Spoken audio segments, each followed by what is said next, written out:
sont marrants. Cette année, c'est difficile de deviner dès la rentrée lequel se fera arrêter pour les scouts qui leur a piqué, lequel sera incarcéré pour avoir trop dealé. Moi en bon prof, je suis préparé.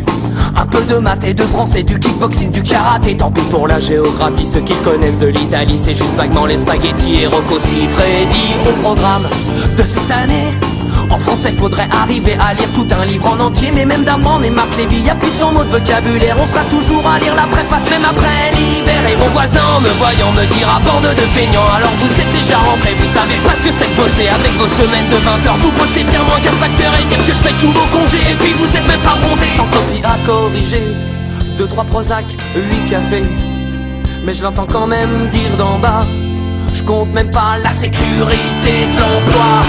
Tu es aux lunettes, c'est mon surdoué. Il sait écrire son nom sans faute, il sait compter. Waouh, bah c'est pas mal pour un troisième, il faut savoir s'en contenter. C'est clair qu'un intello pareil, il va se faire raqueter. 35 élèves, cette année, je leur ai demandé ce qu'ils voulaient faire comme métier. J'ai dit Zidane, 15 Amel, Bête et 9 Booba.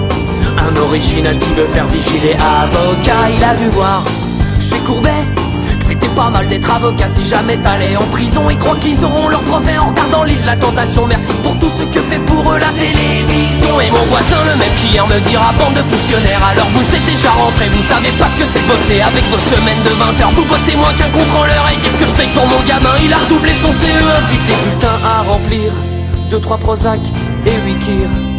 Mais je l'entends quand même dire d'en bas. Je compte même pas la sécurité de l'emploi. Les directives du ministère nous imposent faire des réunions plus régulières. On en fait même pour planifier les prochaines réunions, pour décider de ce qu'on peut donner sans risque comme sanction. Fini les notes, de temps en temps faut juste leur envoyer des SMS d'encouragement. L'évaluation c'est pas toi qui l'as fait, eux ils disent si t'es cool. Je préfère encore qu'ils me donnent des notes plutôt que des coups de boule. Impossible de les faire redoubler. Les pauvres chéris faut surtout pas les perturber.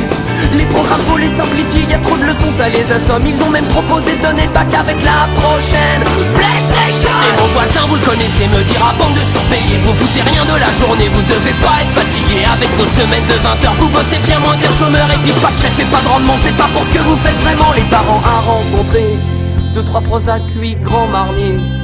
Et vu leur investissement, l'année prochaine ira pas en s'arrangeant.